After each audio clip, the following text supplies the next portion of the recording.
Clip number 587۔ اس clip میں آپ قرآن پاک کی سورہ یوسف کی آیت نمبر 94 سے لے کر 96 تک کی تلاوت، ترجمہ اور تفسیر قرآن صراط الجنان سماعت فرمائیں گے۔ بسم اللہ الرحمن الرحیم۔ اللہ کے نام سے شروع جو نہایت مہربان رحمت والا ہے۔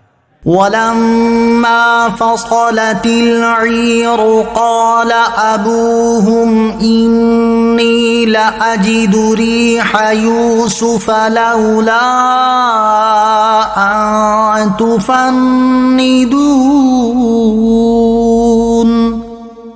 قَالُوا تَاللَّهِ إِنَّكَ لَفِي ضَلَالِكَ الْقَدِيمِ۔ ترجمہ: اور جب قافلہ وہاں سے جدا ہوا تو ان کے باپ نے فرما دیا، بے شک میں یوسف کی خوشبو پا رہا ہوں، اگر تم مجھے کم سمجھ نہ کہو۔ بیٹوں نے کہا، اللہ کی قسم آپ اپنی اسی پرانی محبت میں گم ہیں۔ وَلَمَّا فَصَلَتِ الْعِيرُ، اور جب قافلہ وہاں سے جدا ہوا، تفسیر صراط الجنان میں ہے، یعنی جب قافلہ مصر کی سرزمین سے نکلا اور کنعان کی طرف روانہ ہوا تو حضرت یعقوب علیہ السلام نے اپنے بیٹوں اور پوتوں یا پوتوں اور پاس والوں سے فرما دیا، بے شک میں یوسف علیہ السلام کی قمیص سے جنت کی خوشبو پا رہا ہوں، اگر تم مجھے کم سمجھ نہ کہو تو تم ضرور میری بات کی تصدیق کرو گے۔ قالوا، بیٹوں نے کہا، تفسیر صراط الجنان میں ہے، حضرت یعقوب علیہ السلام کی بات سن کر حاضرین نے ان سے کہا، اللہ عز و جل کی قسم آپ اپنی اسی پرانی شدید محبت میں گم ہیں جس کی وجہ سے ایک عرصہ گزر جانے کے باوجود بھی آپ علیہ السلام کو حضرت یوسف علیہ السلام کے ملنے کی امید لگی ہوئی ہے۔ یہ بات انہوں نے اس لیے کہی کیونکہ وہ اس گمان میں تھے کہ اب حضرت یوسف علیہ السلام کہاں زندہ ہوں گے، ان کی تو وفات بھی ہو چکی ہوگی۔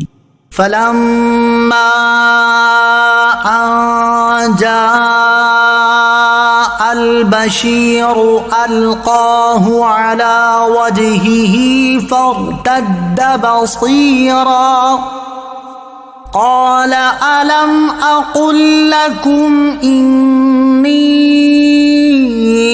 أعلم من الله ما لا تعلمون۔ ترجمہ: پھر جب خوشخبری سنانے والا آیا تو اس نے وہ کرتا یعقوب کے منہ پر ڈال دیا، اسی وقت وہ دیکھنے والے ہو گئے۔ یعقوب نے فرمایا، میں نے تم سے نہ کہا تھا کہ میں اللہ کی طرف سے وہ بات جانتا ہوں جو تم نہیں جانتے۔ فَلَمَّا أَن جَاءَ الْبَشِيرُ، پھر جب خوشخبری سنانے والا آیا، تفسیر صراط الجنان میں ہے، جمہور مفسرین فرماتے ہیں کہ خوشخبری سنانے والے حضرت یوسف علیہ السلام کے بھائی یہودا تھے۔ یہودا نے کہا کہ حضرت یعقوب علیہ السلام کے پاس خون آلودہ قمیص بھی میں ہی لے کر گیا تھا، میں نے ہی کہا تھا کہ حضرت یوسف علیہ السلام کو بھیڑیا کھا گیا، میں نے ہی انہیں غمگین کیا تھا، اس لیے آج کرتا بھی میں ہی لے کر جاؤں گا اور حضرت یوسف علیہ السلام کی زندگانی کی فرحت انگیز خبر بھی میں ہی سناؤں گا۔ چنانچہ یہودا برہنہ سر اور برہنہ پا کرتا لے کر 80 فرسنگ یعنی 240 میل دوڑتے آئے۔ راستے میں کھانے کے لیے 7 روٹیاں ساتھ لائے تھے۔ فرط شوق کا یہ عالم تھا کہ ان کو بھی راستے میں کھا کر تمام نہ کر سکے۔ الغرض یہودا نے جب حضرت یوسف علیہ السلام کی قمیص حضرت یعقوب علیہ السلام کے چہرے پر ڈالی تو اسی وقت ان کی آنکھیں درست ہو گئیں اور کمزوری کے بعد قوت اور غم کے بعد خوشی لوٹ آئی۔